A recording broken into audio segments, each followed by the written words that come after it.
Dear Ate Dorina, sana po ay nasa mabuti kayong kalagayan. Nakita ko po ang YT channel niyo ng weekend at ako ay nag-decide na sumulat. Ako po si Andy, 22 taong gulang at kasalukuyang nahihirapan sa aspektong pinansyal.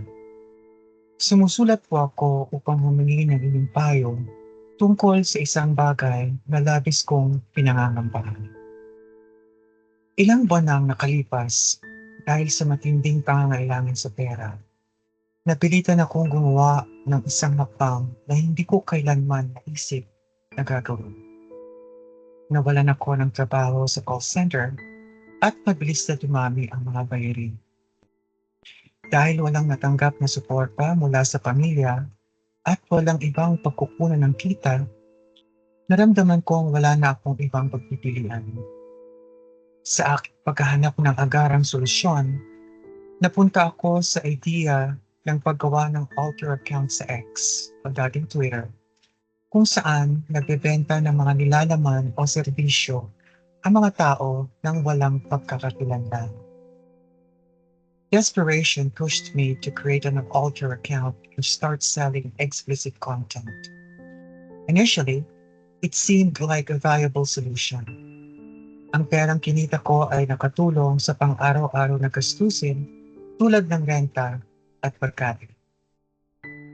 Ngunit habang tumatagal, nararamdaman ko ang mabigat na epekto nito sa aking emosyon at isipan. Nagsimula akong magtanong-tanong tungkol sa moralidad at mga pangmatagalang implikasyon ng aking ginagawa. Ang agarang pangangailangan sa pera ang pangunahing dahilan ng aking pagsisimula sa gawain ito. Pakiramdam ko noon ay wala nang ibang opsyon. However, the nature of this work has begun to take a toll on my mental well-being. Madalas akong nakakaramdam ng kahihiyan at pagkabalisa na baka matuklasan ito ng iba, lalo na ng aking mga kamag-anak. I fear that this decision could have long-lasting impacts on my life, affecting future job opportunities and relationships. Ako po ay humihingi ng inyong gabay.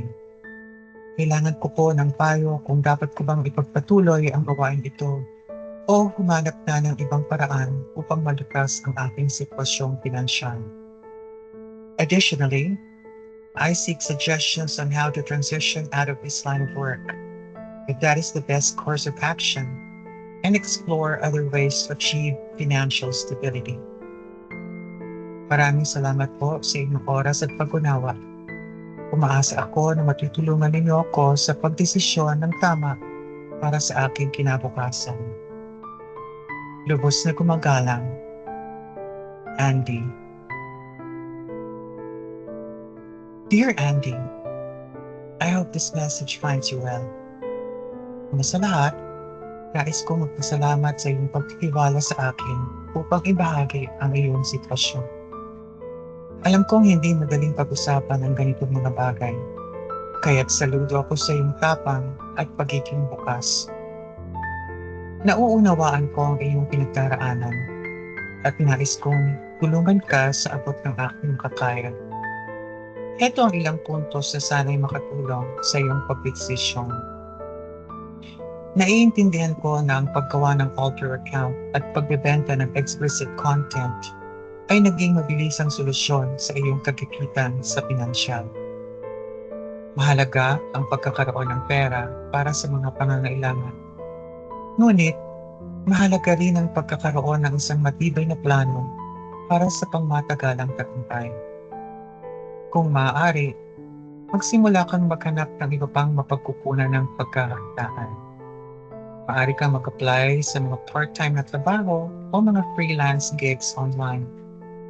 Maraming mga websites at communities sa FB na mapagkukunan ng impormasyon ukol sa online work. Ang iyong mental health ay napakahalaga. Kung ang iyong ginagawa ngayon ay nagdudulot ng stress, anxiety, at kahihiyan, kailangan natin itong bigyan ng pansin.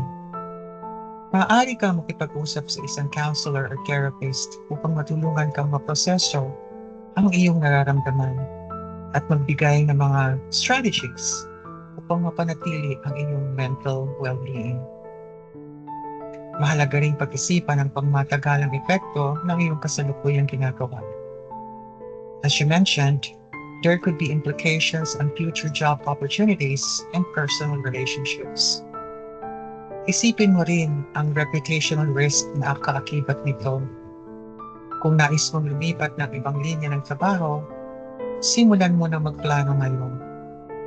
Maaari kang mag-aral muli o kaya naman mag-enroll sa mga online courses na makatutulong sa iyong career development. Huwag kang matakot humingi ng tulong mula sa mga kaibigan, pamilya o komunidad. Hindi mo kailangang harapin ang lahat ng ito na mag-isa. May mga organisasyon din na nagbibigay ng financial aid at career counseling na maaaring makatulong sa iyo. Finally, remember that your worth is not determined by the current financial struggles you are facing. You have the power to change your situation for the better.